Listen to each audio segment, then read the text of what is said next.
las pymes solemos tener muchos clientes potenciales o leads, pero se nos hace difícil convertir esos leads en ventas.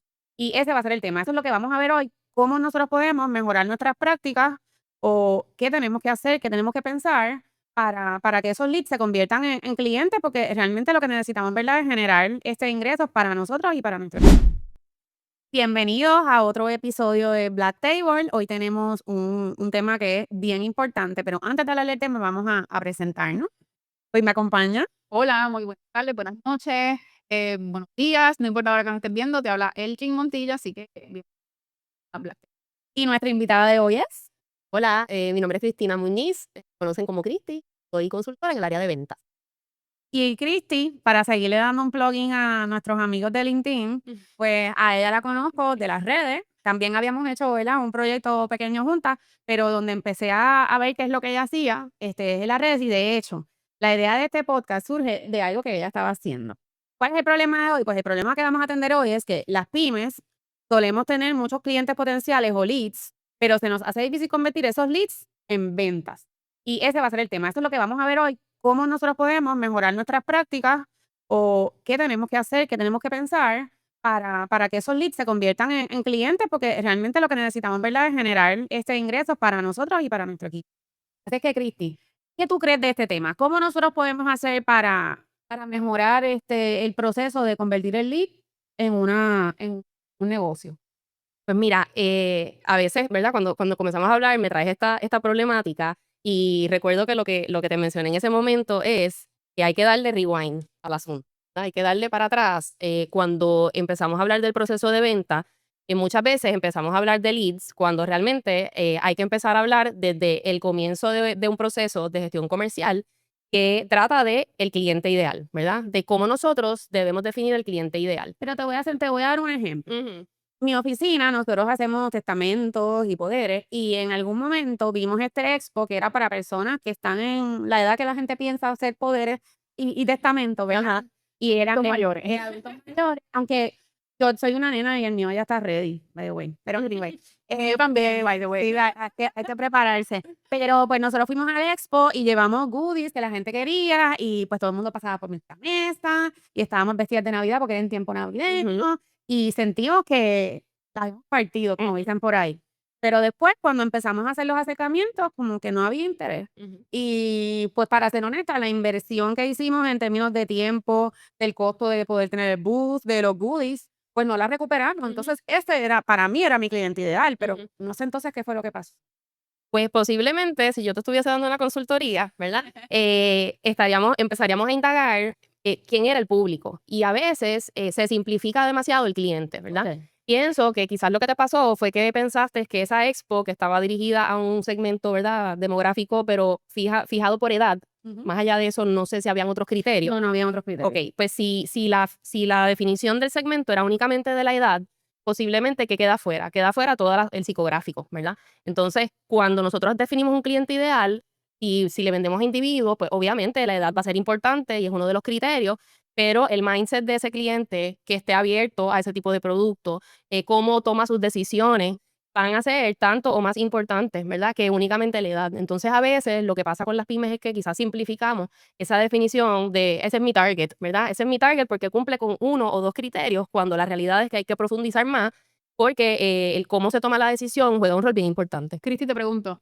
también cuando hablamos específicamente de los eventos, he visto a veces, y me ha pasado que cuando a veces el cliente no te consulta y te dice, voy a participar en este evento, pero ese evento realmente no te conviene. Entonces, cuando se lo expones y van al evento y pasan cosas como esas, Ujú.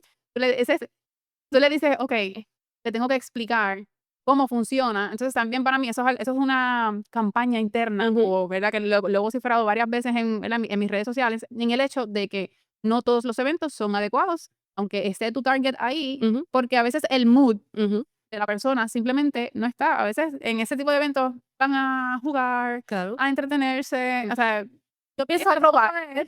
Mira, yo he tenido, ¿verdad?, esta conversación con algunos clientes y mi recomendación siempre es, antes de tú poner una mesa o exhibir o invertir o auspiciar, ve como participante, Exacto. ¿verdad?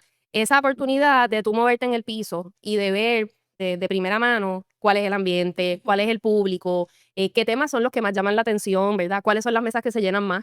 pues normalmente es un buen indicador para tú medir si tu producto o servicio va a resonar ahí, ¿verdad? Así que mi recomendación siempre es, antes de invertir, ve como participante, evalúa el piso, ve cuáles son los temas que mueven, cuáles son las mesas que venden o que parecen estar vendiendo, y luego tú entonces dices, mira, pues puede ser que sí o puede ser que no.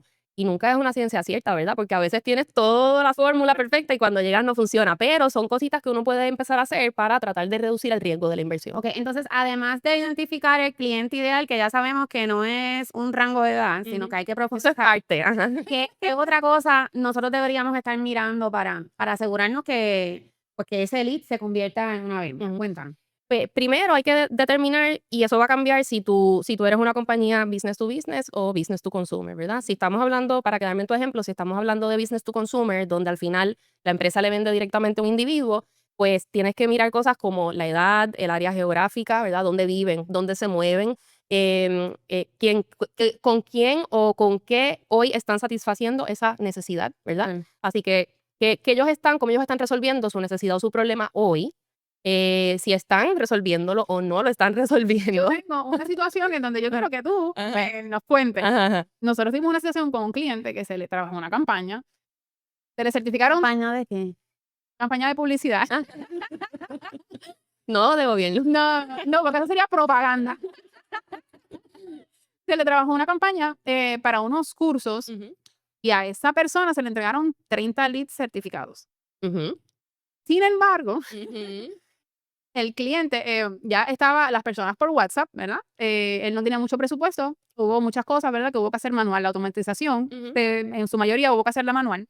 Se le entregan los leads certificados y demás, y él nos dijo que él no pensaba darle seguimiento ujú, a ninguna de esas personas porque él no creía en llamar a la gente ujú, ni en estar hostigando a las personas por WhatsApp. ujú, Por lo tanto, el evento que él tenía no se concretó porque nosotros llegamos hasta que el cliente llega. ujú. Ya él, ¿verdad? Nuestro cliente tiene que hacerse cargo, cada empresa tiene que hacer cargo de El gestionar, post exacto, Ajá. y de gestionar la venta. Ujú, Y él decidió que, nosotros, qué bonito nosotros hablamos desde el libro, ujú. pero que él no iba a tomar el teléfono Ajá, para hacer una venta okey. ni a escribir un mensaje. Y nosotros hicimos como que, Bueno, pero tú quieres que yo te diga mi opinión de eso, te la voy a la dar porque necesito. yo no me quedo con nada por dentro. Por favor, a ver si ya yo necesito saber, o sea, porque eso es algo que a mí me ha corroído la existencia.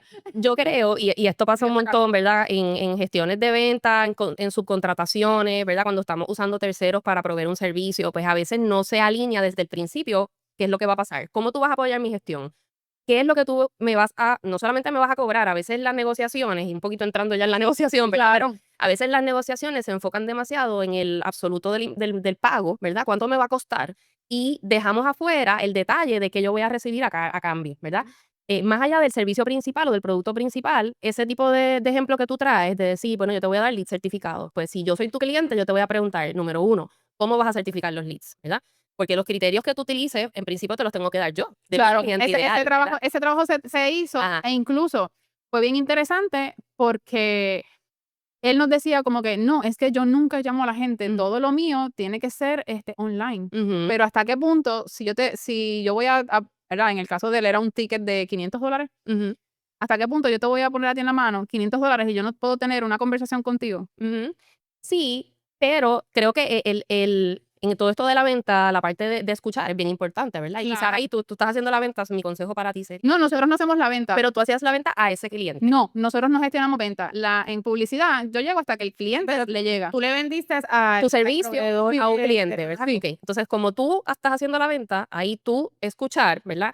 Que él te está diciendo, yo no hago venta por teléfono, yo no quiero contactar a través de WhatsApp, pues posiblemente ese era un momento donde había que buscar otra alternativa, ¿verdad? O decir, yo reconozco que ese contacto personal va a ser importante que des esa opción al cliente porque está haciendo un desembolso de $500, ¿verdad? Y maybe tiene preguntas, quiere conocer un poquito más de cómo va a funcionar. Pues quizás había que buscar otra alternativa que fuese de su agrado. Es que en ese caso él se le explicó. Ajá. Que eso fue lo interesante. Ok. Nosotros le dimos como que todas las opciones porque lo que se corrieron fueron unos ads de Facebook con un presupuesto súper Ajá. mínimo que nosotros estaba súper chévere y se le entregaron hasta los guiones y Ujú. todo el guión de verdad. Y no. Bueno, Y nosotros quedamos traumados. Yo también pienso que esto de las llamadas, y me corrigen, Ujú. pero esto de las llamadas hoy en día se complica porque yo soy una que si yo no sé quién me está llamando, yo no contesto. Ujú. Pero un mensaje de WhatsApp. no mata a nadie. O sea, que tú no quieras ni siquiera enviar un mensaje de WhatsApp, no mata. En mi estilo, yo tampoco soy mucho de eso. O sea, yo, Ok, porque siento, y esto es Cristi a nivel claro. personal, siento que el teléfono, que es casi una extensión de nosotros hoy día, ¿verdad? Porque lo tenemos y lo usamos para tantas cosas. Si a mí me llegan mensajes por WhatsApp o texto, es como puede ser medio invasivo. Claro, definitivo. Así que yo hacia mis clientes y lo que yo les recomiendo a mis clientes es que si ellos van a utilizar WhatsApp, se aseguren de que ya hay algún tipo de relación, ¿verdad? Y que han pedido la autorización para hacerlo. Mira qué interesante. Y a veces hay clientes que prefieren, ¿verdad? Yo vendo business to business, así que en mi contexto, pues es como, le pregunto a mi cliente cuál es tu método preferido de comunicación, ¿verdad? ¿Cómo yo te voy a conseguir mejor, más rápido? ¿Cómo tú prefieres Y que si el cliente te contactarme? dice solamente quiero que me contactes a través de la página web, En B2B no pasa eso, por eso, usualmente. Pasa más en business to consumer, por podría eso. ser. En business to business, usualmente te van a decir por email, por WhatsApp, me llamas o por texto. ¿Cuántos canales de venta tú entiendes que uno debe dejar abiertos? Eh, Para, por ejemplo, business to customer, que muchas veces. Business to consumer, la realidad es que depende de lo que vendes, ¿verdad? Porque si vendes un producto y depende mucho de las redes sociales, pues entonces en ese caso vas a tener posiblemente tener un chatbot, tienes que tener Exacto. un support desk, tienes que tener un correo, ¿verdad? Lo que yo sí les recomiendo es que si tú le vendes directo al consumidor, tú tengas suficientes alternativas para que ese consumidor te pueda contactar y no sienta que es un hack o que es un spam o que le estás vendiendo algo, ¿verdad? Claro. Que no te van a poder conseguir si algo Y pasa. que es interesante porque ahora mismo hasta las mismas redes te dicen, cuando estás armando el ad, ¿por dónde lo prefieres que la gente te Te contacto. Te contacte, claro. Que eso es lo Porque eso es eso lo entra en chévere. todo este tema de venta personalizada también, ¿verdad? Entonces, hay más conciencia de que no todo el mundo le gusta o prefiere los mismos canales y se están Claro. abriendo esas alternativas. Pero obviamente el proceso de venta va a variar un montón dependiendo de qué tú vendes, cómo lo vendes, a quién lo vendes. Y esa parte tiene que estar bien clara y definida para que entonces cuando tú haces tu plan y tu sistema, que para mí también es bien importante, ¿verdad? Tú dices quién es mi cliente ideal, Ujú. con el demográfico, el psicográfico, contra quién yo compito, cómo están resolviendo sus problemas hoy día, están dispuestos a cambiar o no, ¿verdad? Exacto. Porque a veces el status quo es nuestra peor competencia, ¿verdad? Y a veces, y lo digo a los clientes porque ellos piensan, bueno, pero es que yo soy mejor que ese competidor o yo tengo estos beneficios. Sí, pero quizás la persona no está dispuesta a cambiar de proveedor, de suplidor, de hábito, ¿verdad? Y hay momentos también que a veces, quizás me ha pasado con algunos clientes que el demeanor de la persona, en muchas ocasiones del mismo empresario, quizás a veces no es ni hasta el mejor. Mm. O sea, y a veces hay un tranque de venta en el momento de que te miro, y porque en Puerto Rico pasa mucho, de que según te veo, te contrato o no te contrato. Hay un tema de química que Sí, para mí es bien importante serio. también en el caso, sobre todo B2B, porque tú estás contactando directamente, ¿verdad? Con tu prospecto y el prospecto con su potencial suplidor, ¿verdad? Yo digo que tiene que haber una química, Definitivo. porque sobre todo en un proceso de consultoría, que son procesos que pueden tomar muchos meses, incluso años, ¿verdad? Pues si no se da esa química y una confianza que tú tienes que sentir que se puede desarrollar, pues puede ser bien complicado, ¿verdad? Así ¿Y que... cómo tú, hablando en el setting de B2B, Ujú. cómo tú creas esa química? ¿Qué alternativas uno tiene para crear esa química? Bueno, lo primero es que yo recomiendo muchísimo que si el canal de venta es business to business, tiene que darse mucho el tema del networking, ¿verdad? De conocer a la gente, incluso antes de que estás en una conversación de negociación, siempre ayuda mucho, ¿verdad? Así que participar de asociaciones, ir a eventos, crear una red, un network, donde tú puedes, ¿verdad? Mostrar esa personalidad tuya, tu expertise y puedes también sí, como emanar esa cultura que tú vas a llevar con tu producto o tu servicio, ¿verdad? Eso va a atraer ciertas personas y eso es una parte. Que Pero, me llama. Algo que se me pasa porque hay personas que piensan que yo voy a ir a un evento, te voy a conocer y ya mañana tú me vas a contratar. no, O me vas a llamar, o me vas a llamar rápido. Y me quería que abundaran que la mente tiene menos falsa expectativa. no. La realidad es que, digo, hablo de mi experiencia viniendo del mundo corporativo, donde estuve más de 20 años en el mundo corporativo. Y en ese entorno, cuando tú tienes marcas muy conocidas y reconocidas, el networking no se le da tanto peso, ¿verdad? Porque tú estás Ujú. vendiendo y vienes con un andamiaje brutal de productos y de claims, ¿verdad? Ujú. Ya cuando yo me voy por mi cuenta, todo eso cambia, ¿verdad? Y tengo que empezar a hacer todo ese branching out y conocer todo este mundo de empresarismo que es otra cosa distinta, ¿verdad? Mira, ¿te acuerdas? Me acuerdo tanto mi mentor. Mi mentor me decía, mi mentor fue vicepresidente de una empresa que no voy a decir, Ajá. de Puerto Rico y Caribe. Y él dice que cuando él estaba en la empresa era una de tal. Ajá. Dice, cuando me fui solo, nadie ni siquiera me cogía el teléfono. Ujú. Y si yo tuve que volver a crear mis relaciones básicamente desde cero, o sea, pero estamos cero. hablando de un hombre que, o sea, tiene un conocimiento Ujú. y una cosa Ujú. brutal. Pero eso pasa en todos los Sí, servicios. y fue interesante, o Sí. sea, Y- y volver a escuchar me y- encantó. Y la realidad es que cuando has trabajado en este mundo, ¿verdad? O vamos a decir una industria, quizás te vas por tu cuenta pensando que ese va a ser tu primer source de cliente y para mí fue todo lo contrario. Todo lo contrario. Porque el mundo de las multinacionales, pues después aprendí, ¿verdad? Que tienen suficientes recursos y que si entran a buscar un consultor, usualmente es por unos proyectos muy, muy, muy grandes, ¿verdad? Así que poco a poco fui entendiendo que ese cliente ideal que yo pensaba que era, de donde yo venía, no era, al revés, tuve que definir un nuevo cliente ideal, que entonces eran las pymes, eran las Tengo empresas curiosidad. locales. Tengo curiosidad, porque me acabas de despertar la curiosidad. Cuando tú empezaste, tú quizás quisiste volver a consultar, pero a las multinacionales. Ay, mira qué interesante. Yo pensaba que toda mi experiencia había sido ahí, ¿verdad? Y que pues era obvio que se iba a hacer mi mercado, porque era de donde yo venía, y era donde yo conocía a todo el mundo, y eran las asociaciones donde yo participaba. Pero en ese proceso de discovery, que es súper importante para las B2B, no puedo contar los cafés que me he tomado, en ese proceso de los cafés y de las reuniones informales, de entender, ¿verdad?, qué tú necesitas, cuáles son tus obstáculos, pues fui dándome cuenta que ese no iba a ser mi mercado y tuve que pivotar súper rápido, ¿verdad? Y decir, ya esto esto no va a funcionar. Y entonces es donde empiezo a buscar lo que son las pymes, ¿verdad? Y es que eso es algo que se da en todas, porque yo empecé trabajando en los bufetes grandes, yo le digo los bufetes perfumados. Y cuando pues decidí abrir mi firma, pues sí, hay un cliente que se fue conmigo, pero era porque ya yo tenía unos casos. Y entonces empezar con un abogado nuevo era empezar de cero y ellos iban a perder dinero. Era por la continuidad que tú le Era ibas a la dar. continuidad, pero yo tuve que trabajar bien duro para que después de esos casos llegaran otros, Ujú. porque yo no era el proveedor ideal de ellos. El proveedor ideal de ellos eran los bufetes grandes, que si hay un error, pues tienen unas megapólizas que cubren. Ujú. Una de las cosas que tuve que hacer fue yo coger estas megapólizas, a pesar de que era una oficina pequeñita, Ujú. para que ellos se vieran, por lo menos en términos de riesgo, ¿verdad? En la misma posición. Pero es interesante eso que tú dices, porque a veces cuando uno empieza, tú crees que las cosas van a salir de una manera y hay que saber, pues, ¿qué dijiste? En vivo, tía. Eso me encantó, pero no te interrumpa. Tengo una pregunta Ujú. en relación a ese mismo. ¿Qué consejo tú le das dar a las pymes? Ujú. ¿Cuánto tiempo te quedas? ¿En cuánto, cuando tú te das cuenta de que las cosas, cuánto tiempo tú le recomiendas a una persona? Ok, es el momento de hacer el cambio, es ahora. Mira, yo creo que eso es altamente individual porque tiene un componente financiero fundamental, ¿verdad? Cuando yo me fui con una preparación financiera y he tenido mamás de mis amigos que vieron lo que yo hice y me dicen, yo quiero hacer esto, yo quiero irme por mi cuenta, estoy harta de mi jefe. Y yo, pues tú tienes que preparar tu cuenta, ¿verdad? Y tú tienes que estar ready económicamente para poder apoyarte en esa gestión o buscar recursos, ¿verdad? Financieros que te puedan dar un breathing room para que tú tengas ese espacio de analizar, entender, hacer tu research, tener los cafés, tener las conversaciones, de verdad. Porque a veces lo que pasa es que con la presión económica de necesito empezar a facturar, te metes en los clientes equivocados o das el servicio al cual no estás listo, ¿verdad? Esta presión de yo quiero hacer esto, pero la oportunidad que me surgió es en Y, ¿verdad? Yo quiero hacer X, pero la oportunidad que me cayó es en Y. Pues yo voy a hacer Y, pero tú no estás listo para hacer Y. Entonces, eso te puede quemar bien temprano en el proceso. Así que la parte del financial, ¿verdad? Readiness y de que tengas un support que te permita esa exploración, ¿verdad?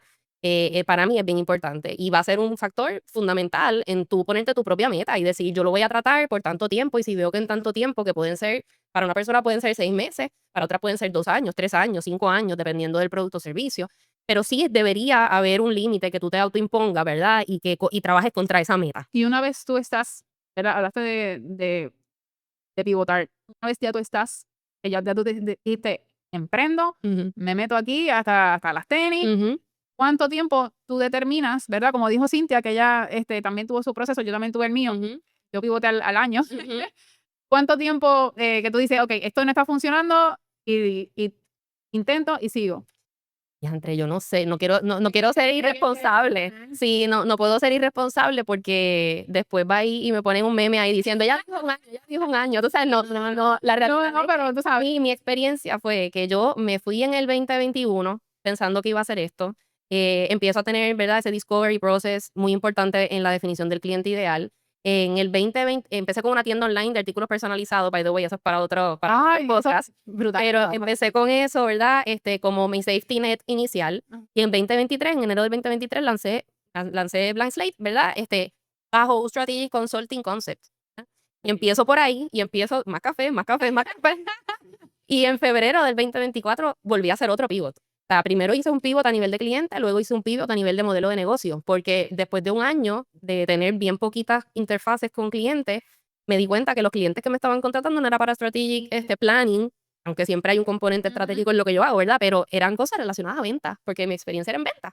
Entonces dije, no estoy escuchando al cliente. Mi Bello. cliente me está diciendo que lo que valoran en mí es la parte de venta. Pues ya, eso es un no-brainer, ¿verdad? Pero ese proceso cuesta y da miedo, ¿verdad? Y asusta. La verdad es que yo no sé, pero es como si parece que nos pasa a todos igual. Yo, después de estar trabajando para los bancos, inicialmente, después de que me convertí en mamá, pues mi visión de la vida cambió un poquito. Ujú. No es que me estoy disminuyendo, ni es que estoy pensando que puedo hacer menos. Simplemente quería hacer cosas más positivas, y ayudar más. Así que yo estoy, y de hecho yo creo que ya llevamos 3 años, modificando quién es nuestro cliente ideal. Ujú. Porque obviamente si tú vives del negocio, tú no puedes cambiar de hoy para mañana el cliente ideal porque tú necesitas generar ingresos. Así que ha sido un proceso de varios años, Ujú. y yo creo que ya estamos llegando, ¿verdad?, a donde nosotros queríamos, que es enfocarnos pues tanto en individuos como en las pymes. Ujú. Tuve mucho tiempo que lo que hacía era pues cerrar negocios, Ujú. ¿verdad? Porque yo trabajaba en la fase de cobro y ejecución de atrevicias comerciales, Ujú. y pues sentí un poquito de que el karma is gonna get to me. Ujú. Así es que estoy tratando de limpiarlo, karma. Y ahora pues con todo ese conocimiento de todo lo que la gente hizo mal y los llevó ¿verdad?, a que su negocio cerrara, Ujú. pues tratar de convertir esto en algo positivo, y esa es parte de lo que estamos haciendo en este podcast, ¿verdad? Ujú. Estoy limpiando mi karma. Tengo tantas preguntas que le quiero hacer. Tratando de que, pues, dejar un legado. Después de que me convertí en mamá, pues, eso es lo más que me mueve. Ujú. Y de hecho, uno no piensa, pero los nenes están todo el tiempo pendientes de lo que uno hace. Ujú. Yo siempre pensé que él iba a querer ser ingeniero como su papá, pero ahora le ha dado con que quiere ser abogado. Ya le dije que no invente, que no quiere heredar mi oficina.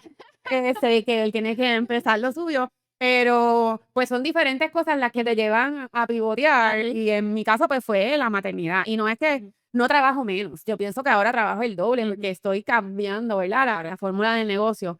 Pero pues me siento orgullosa de lo que estoy haciendo ahora, Amén. mucho más de lo que me sentía antes. Ujú. Yo sé que soy muy buena para el cobro, la verdad. Ujú. Yo encuentro el dinero hasta debajo de las piedras. Ajá. Pero no me abochorno de lo que hice porque muchas de las cosas que yo estoy disfrutando hoy en día es ¿verdad?, por ese esfuerzo.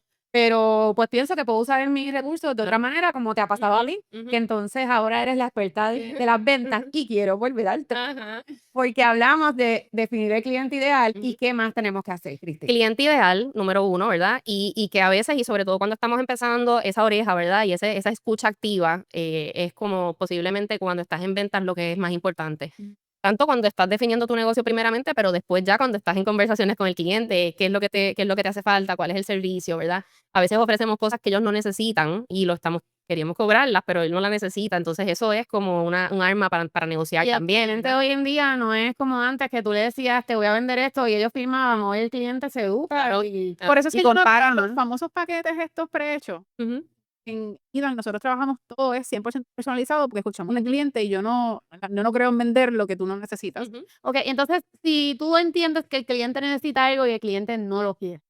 Puede ser, ¿verdad? Mi práctica, siempre, ¿verdad?